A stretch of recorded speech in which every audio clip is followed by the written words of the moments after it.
Welcome back to another episode of the Tailored Property Wealth Podcast. My name is Casey Taylor. I'm the host of the podcast. And in today's episode, we are talking about the property market update for the month of October. And there has been some massive results for the month of October with growth rates at its highest since 2023. So we're going to get straight into this episode today, speaking on the data for the month. Now, this data is from Catality, formerly known as CoreLogic, and this is the index as at the 31st of October 2025. So we've got some really strong performance in a number of the capital cities. We have experienced 0.7% growth for Sydney for the month. Melbourne has experienced 0.9% growth. Brisbane, 1.8% growth. Adelaide, 1.4% growth. Perth, out in front at 1.9% growth. We have Hobart at 0.3% growth. We have Darwin at 1.6% growth. And Canberra at 0.6%. So the combined capitals is a growth rate for the month of 1.1%. The combined regionals at 1%, making the national growth 1.1%. So if we break that down for the month in terms of the capital cities, there is some really, really strong performance there. Now, what this growth is related to is the cap increases for those first home buyers that was announced 1st of October. Now, we have seen on the ground that pressure leading up to the 1st of October, and then there's just been some crazy demand and pressure within the environment, within the marketplace, that is really pushing that pressure on prices. Now, for the annual gains for each of the capital cities, we'll run through those figures now as well. So Sydney, for the last 12 months, has grown by 4%. Melbourne has grown by 3.3%. Brisbane has grown by 10.8%. We have Adelaide growing 6.7%. Perth growing 9.4%. Hobart growing 2.4%.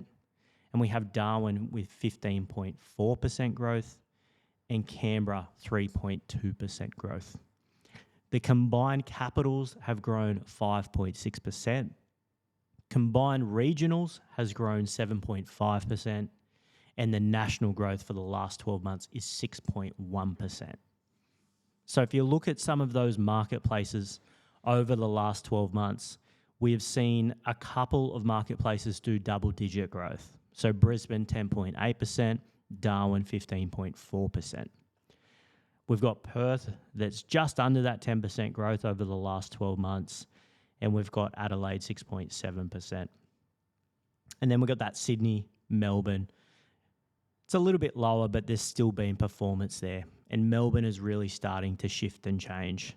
So as the months continue on, I expect to really see that annual capital growth rate increase.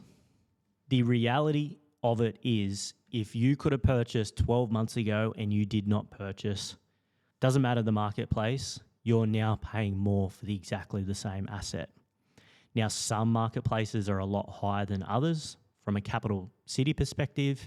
And then if we're breaking it down to that individual suburb level, there is a lot stronger growth than just these figures we're talking about for those capital cities.